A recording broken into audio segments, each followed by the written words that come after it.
नमस्कार, मराठी कट्टा किचनमध्ये आपलं हार्दिक स्वागत आहे। आज आपण बघणार आहोत गव्हाच्या पिठाचे मोदक। रेसिपीला सुरुवात करण्याआधी चॅनलला लाईक, शेअर आणि सबस्क्राइब करा आणि सबस्क्राइबच्या शेजारी असणारा बेल आयकॉन दाबा म्हणजे आम्ही केलेल्या अपलोडचं न्यू नोटिफिकेशन आपल्याला मिळेल। यासाठी प्रथम आपण एका पॅनमध्ये अर्धा कप साधारण गावरान तूप घेतलेलं आहे। हे तूप आपलं थोडंसं मेल्ट झालेलं आहे।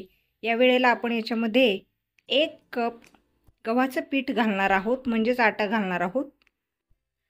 मंद आचेवर आपण हे गव्हाचं पीठ चांगलं खरपूस भाजून घेणार आहोत।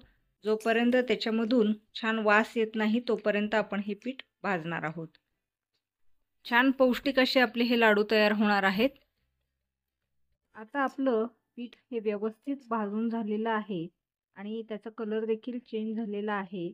या स्टेजला आपण त्याच्यामध्ये 1 टीस्पून चॉप केलेले पिस्ता जे आहेत ते टाकलेले आहेत।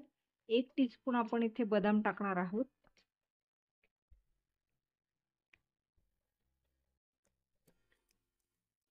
1 टीस्पून आपण इथे विलायचीची पूड टाकणार आहोत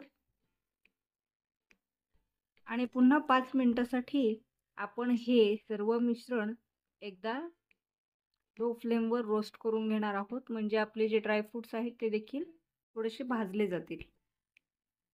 आपल्या या मिश्रणाला स्वाद देखील खूप छान येईल। आता हे सर्व भाजलेलं मिश्रण आपण एका बाउलमध्ये काढून घेणार आहोत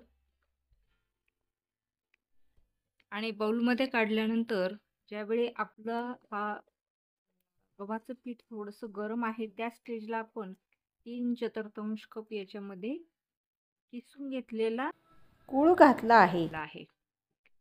यामुळे गूळ याच्यामध्ये मिसळायला चांगली मदत होईल। आता आपण मोदकाचा साचा घेतलेला आहे आणि त्याला आपण थोडंसं तूप लावून घेणार आहोत आणि मिश्रण थोडंसं कोमट आहे। याच वेळेला आपण याच्यामध्ये हे सारण भरणार आहोत, म्हणजे मोदक आपले तयार होण्यासाठी मदत होईल।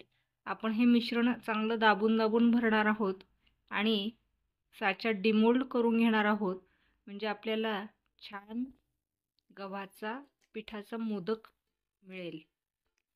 याच पद्धतीने आपण बाकीचे सर्व मोदक तयार करून घेणार आहोत।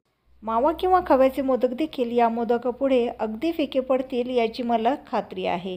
तेव्हा असे पौष्टिक मोदक तुम्ही देखील घरामध्ये नक्की ट्राय करून पहा।